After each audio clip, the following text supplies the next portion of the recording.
How did you get your name, and how do you say it in your language? Yes, yes, but we don't translate it. There's a reason. Like my mom had three names. The name that she held from way back was Westy, and then when my father passed away, she had to go to work with her team of horses out in the bush.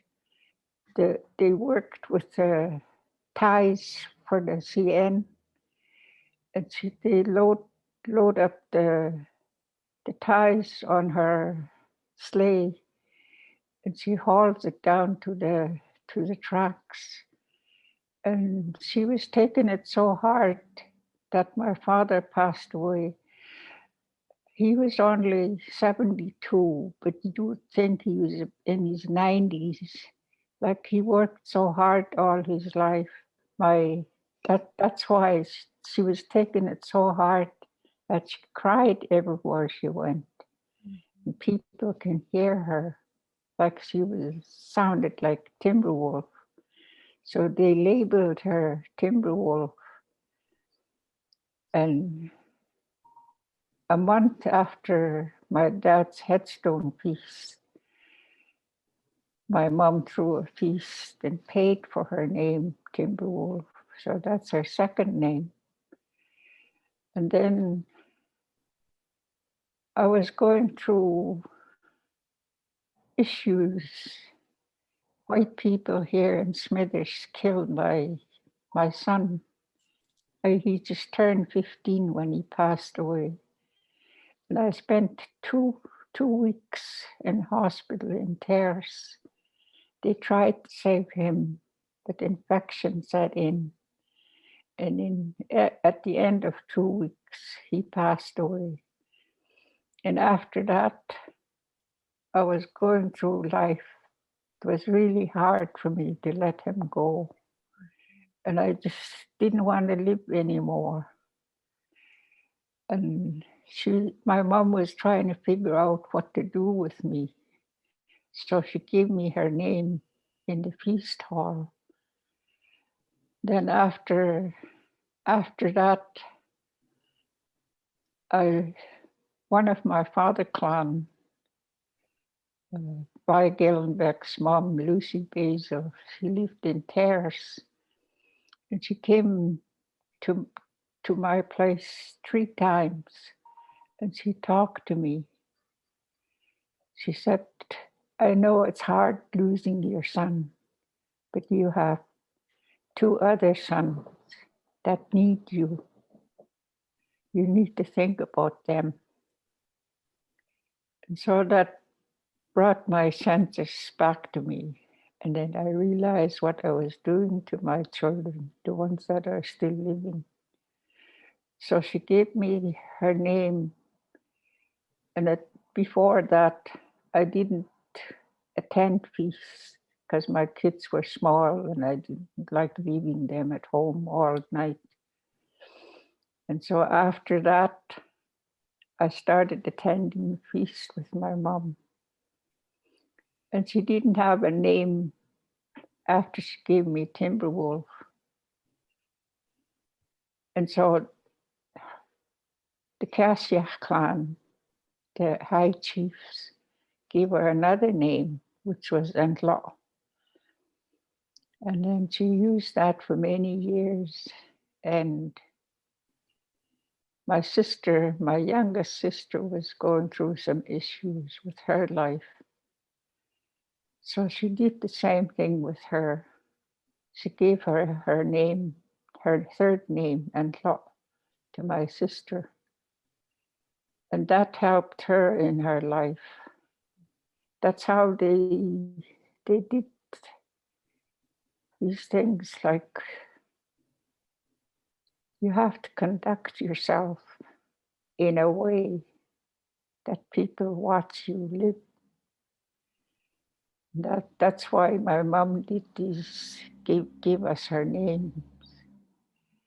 And her first name, she gave it away, which was Whiskey, and then Timberwolf, and then Untitled. And she was still sharing her last name with my sister when my mom passed away. And that's how we got our name.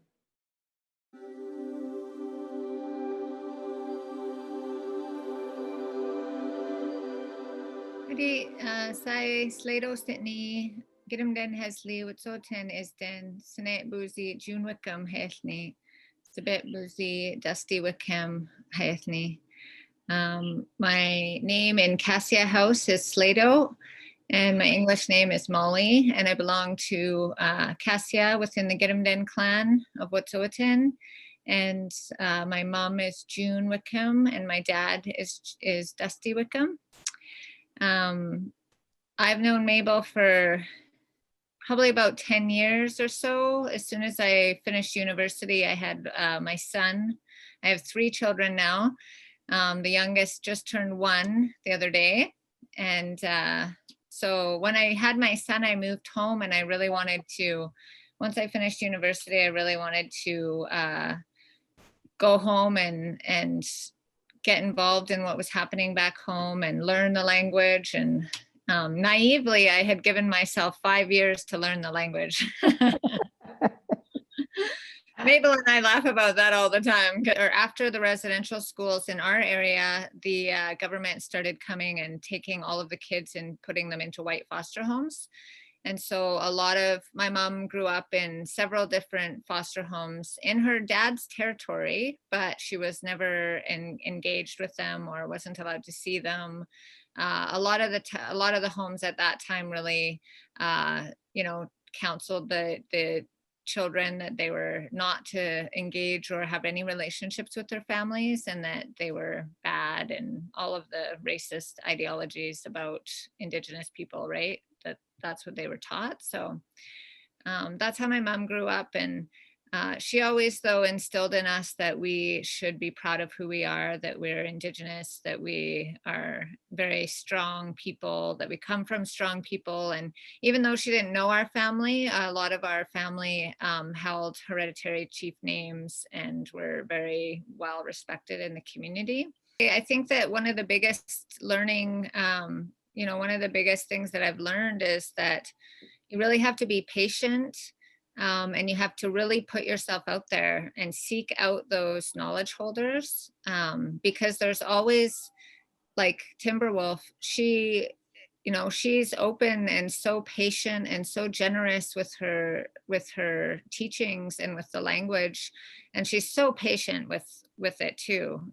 She's just constantly willing to take the time, spend her time to teach other people. And I think that that's probably the case in most nations. It's just finding those people and building a relationship with them. And so over the years, we built our relationship. We'd get the kids to come over and do things for her. We'd do things for her, and just being very honored to be taught and have that reciprocity. I know people that have actually gone home to their territories and just feel disheartened because they aren't getting what they want right away. And I think it just takes time to build those relationships, and to have the patience and put yourself out there and start asking the questions and letting people know that you're there to learn and you're willing to reciprocate in whatever ways that you can, and help the elders and help them with whatever their needs are, so that it's easier. Their life is easier because they're giving you such a gift of knowledge.